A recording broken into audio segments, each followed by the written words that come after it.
I'm Sidnee Snell. I come from Portland, Oregon in the United States. I was an engineer for 12 to 15 years before I retired, and I started quilting. A few years after I started, I went from traditional quilts to more of an art quilt style. In the past 10 years or so, I started doing quilts in this style, using this technique. I call it foundation appliqué. It was a technique that I developed for myself to marry the things that I enjoy doing, the things that I'm good at, and to avoid the things that I don't like doing and that I'm not good at. One of the things that I'm very interested in is how nature interacts with man-built or man-made items.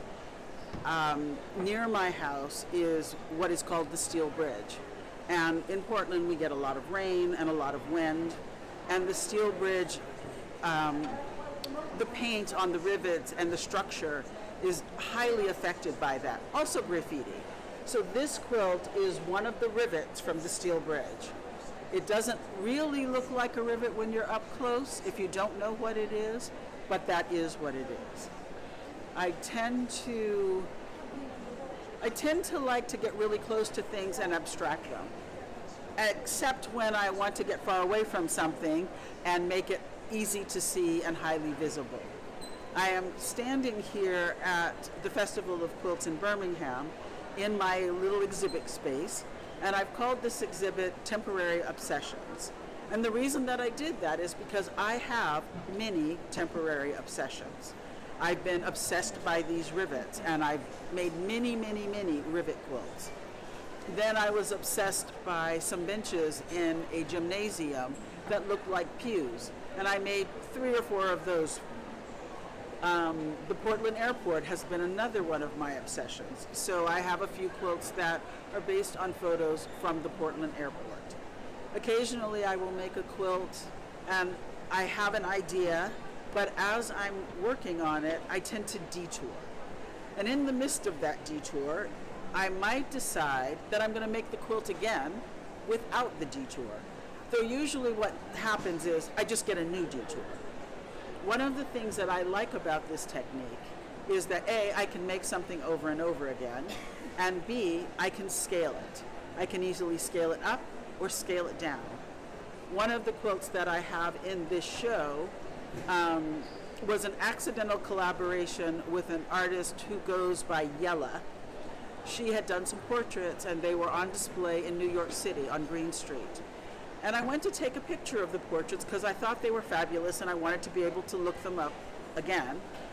And when I looked at the snapshots, I realized that what I really liked was the way the reflections in the buildings across the streets and the cars across the street overlaid with the portraiture. And in fact, I am included, the shadow of me taking the photo is included in that. It's a quilt that I'm very happy with, and I'm actually very proud of. I do like to collaborate. Some collaborations are accidental, some are intentional. I have a quilt that I was planning to make when my daughter came to visit and said, "Mom, I really like that quilt, but could you move the colors left or blue or whatever," she said. And I said, okay. So together we picked out the palette for that quilt. Another quilt that I have on display here is of a armchair that's in my house.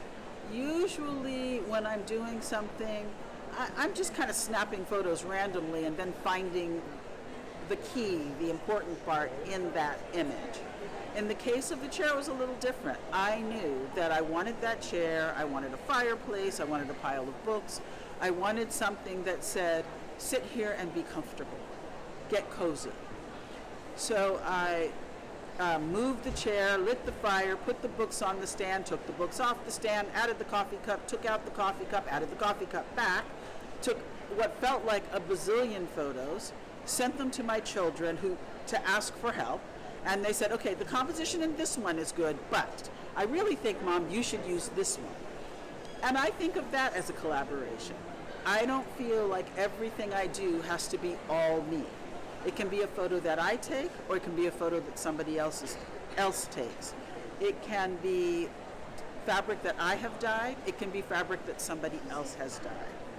I don't do commissions in general because I need to be able to be engaged with the image long enough to complete it.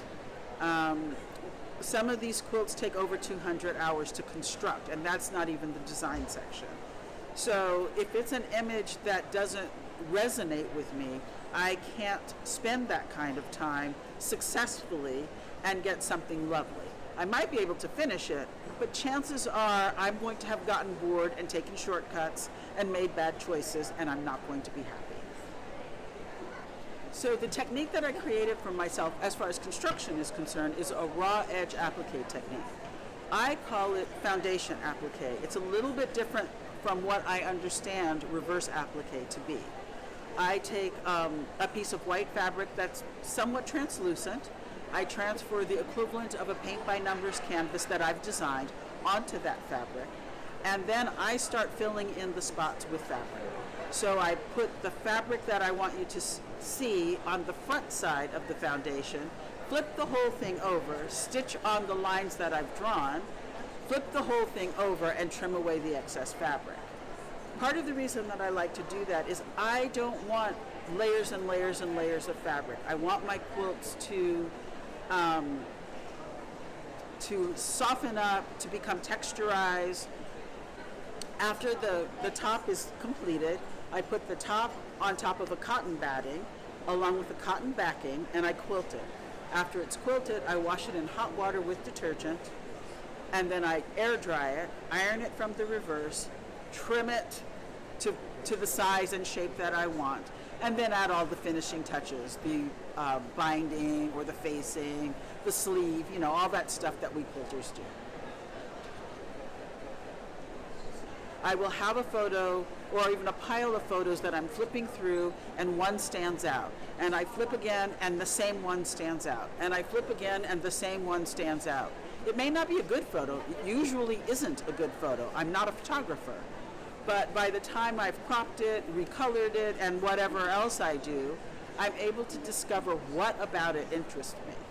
Sometimes it's the color. Sometimes it is the subject matter. Sometimes it's the shapes. It really varies. Sometimes it's the emotion. Some of the quilts I've made, it's because they feel like sanctuary. That subject matter feels like sanctuary and refuge and oasis are things that are important to me. I was an engineer for 12 or 15 years before I retired, and I also like things like rivets, screws, girders. So a lot of geometric things also appeal to me. One of my quilts is from a cupboard that had glasses and other dining ware in it. And I happened to see this picture in a magazine, and I was flipping through it. I said, oh, that's interesting. And I kept flipping through, and the next thing I knew, I was back at that picture. So what I ended up doing was contacting the photographer and asking for permission to use that image. I made 2 quilts from that image. The first one I made, I had a plan, and I was going along smoothly when suddenly I turned left, or was it right? And then I thought, well, can I do it again without the detour? So I started it over again after I finished the first one. I still had a detour, it was just a different detour. There are quilts in this exhibit that I still may make again, either because I want a larger version, a smaller version, or a differently colored version. I've had a lovely time here in Birmingham. I hope that you too have enjoyed looking at my work, and that you will visit my website and see what it actually looks like and see more of it.